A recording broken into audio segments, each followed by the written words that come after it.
Hey, Cameron here with CButters Tech, and today we're looking at some more eGPUs. In case you didn't know, I do sell my own eGPU enclosure and show you how to build your own eGPU. And you can do that with an NVIDIA small form factor workstation card in this size, which is quite small, and can be paired with a 170 watt adapter, which makes it really tiny little package that you can carry around with you. But I also offer a very low cost option, slightly bigger. In the past, it has required a 240 watt adapter, and you can pair it with a 5060 or a 4060, and still quite small, can be carried around, but just a lot less expensive.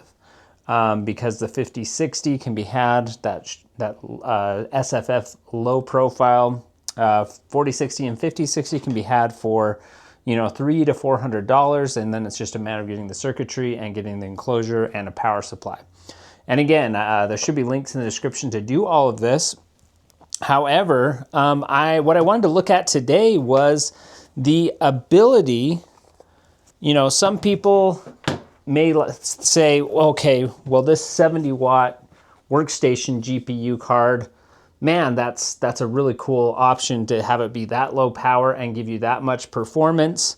But we now have Blackwell in the form of a 5060 low profile.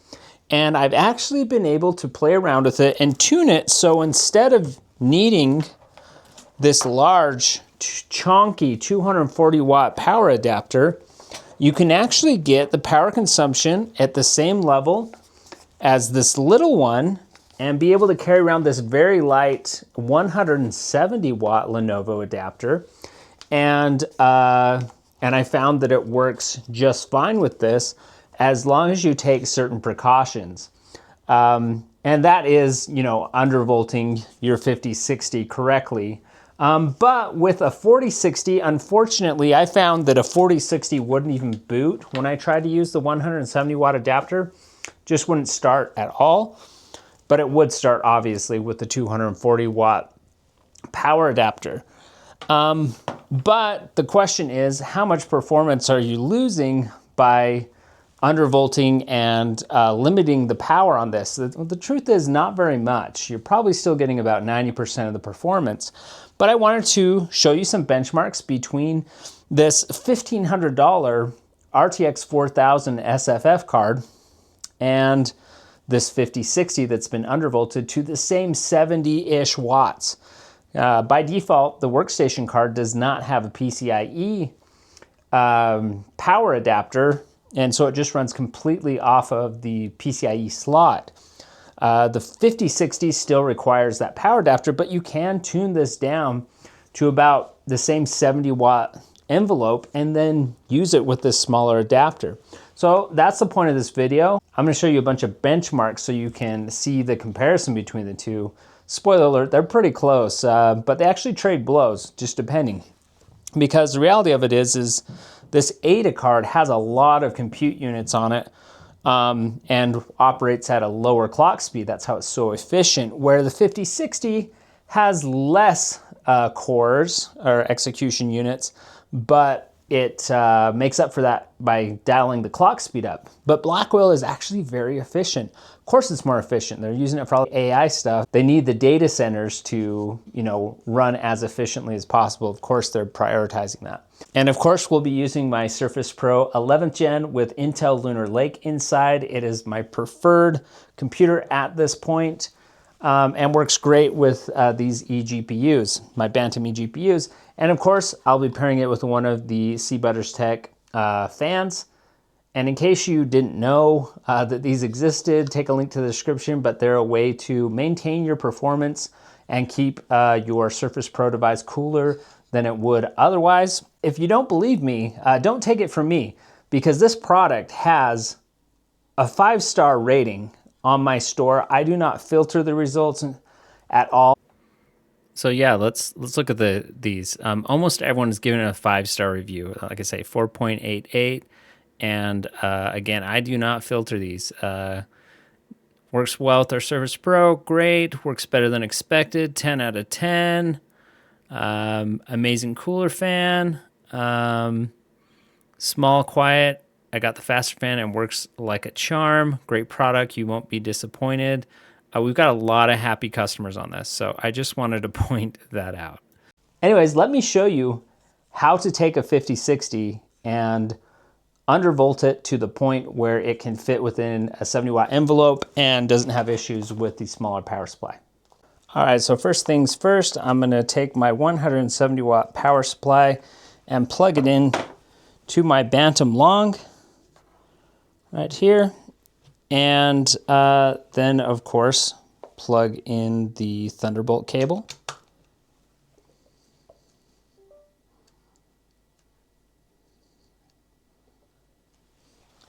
And now we can see that the external GeForce RTX 5060 has been connected. It's available. We're good to go. And we're going to use MSI Afterburner. All right, so let's talk how to undervolt this 5060.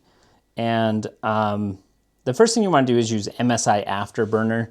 And this is, I've covered this application in the past. It's really nice for being able to set your clock speeds, set your power limits with an NVIDIA card especially. So the first thing we're going to do with this 5060 is by default, it runs at 145 watts. So if we limit it to 84%, which is what it will let us, that caps it at 120 watts. But we want even further. In order to match the RTX 4000 SFF Ada, we need to have it be closer to 70 watts. And so in order to do that, I'm going to do a little bit of undervolting. So the first thing I'm going to do is open up the curve editor here. So that curve editor button shows you what the card will do at different voltages, how many clocks it will give it at that voltage. And this might be really hard to see. I'll try to zoom in a little more. Essentially, what I like to do is give it a little bit of a 100 core clock advantage. And you can see the white line was the stock, and then it bumped all these dots up. And what that means is it will be a higher clock speed at that particular point in time. So if we look, what we want to do to make it use around 70 watts is cap it at 900 millivolts. So we've got our 900 millivolt section right here. So I need all those dots to level out there. So I'm actually going to hold shift here. I'm going to click and drag all the way to the end of the graph.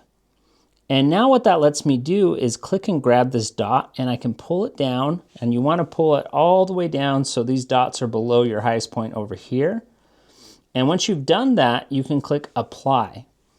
And when you do that, you can see we flatten out the curve. And what this means is that it's never going to go higher than at the 900 millivolts. It's never going to go higher than 900 millivolts, and it's never going to go higher than, according to this, what is my clock speed? 2452. So you can play around with this. You can actually go a little higher here. I played around with this in order to get mine dialed in, but that's the gist of it, is you don't want to give it more than 900 millivolts, because if you do and you use the smaller 170 watt adapter on the Bantam, you're probably going to overload that AC adapter. But if you keep it at these settings, you actually don't lose a whole lot of performance, and you can use that smaller adapter. You can use around 70 to 80 watts all the time on this little guy, and you don't lose that much performance. So let's look at the performance metrics now. Okay, right here we're looking at Black Myth Wukong at 1080p.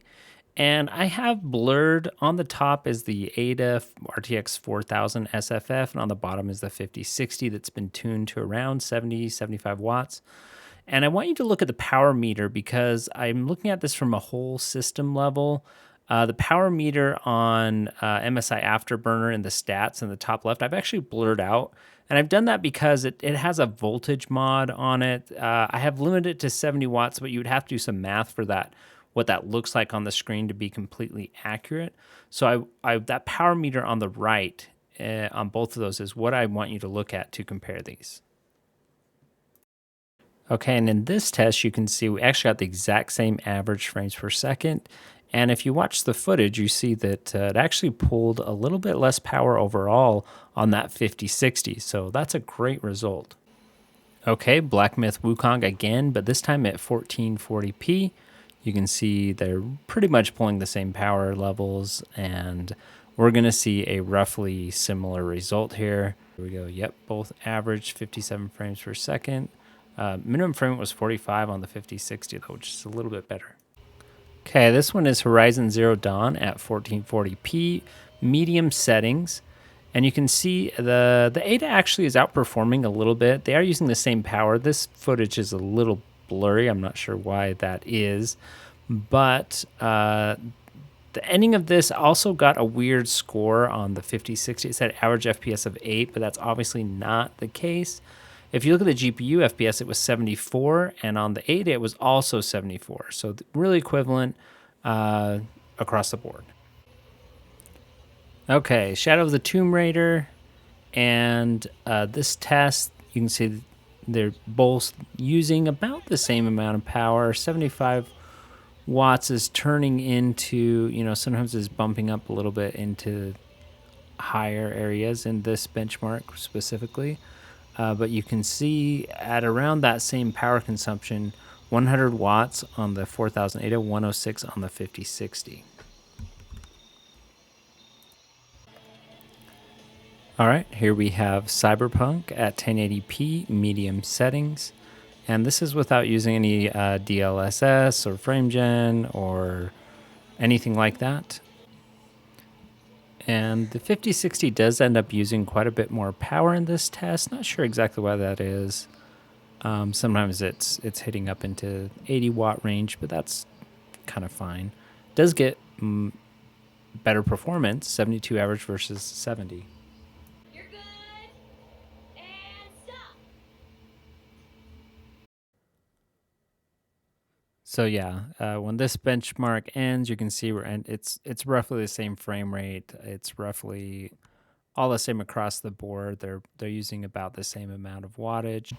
There's the score, 11,272 versus 10,830. Not much of a difference at all. All right, so we found out that you can actually get a Blackwell 5060 and have it perform at around 70 watts, just like an NVIDIA workstation card, at least for gaming workloads. They're pretty much trading blows at this point, despite the fact that the workstation card has a lot more CUDA cores. And you can do that using a 170 watt adapter, just like you can on the smaller Bantam size.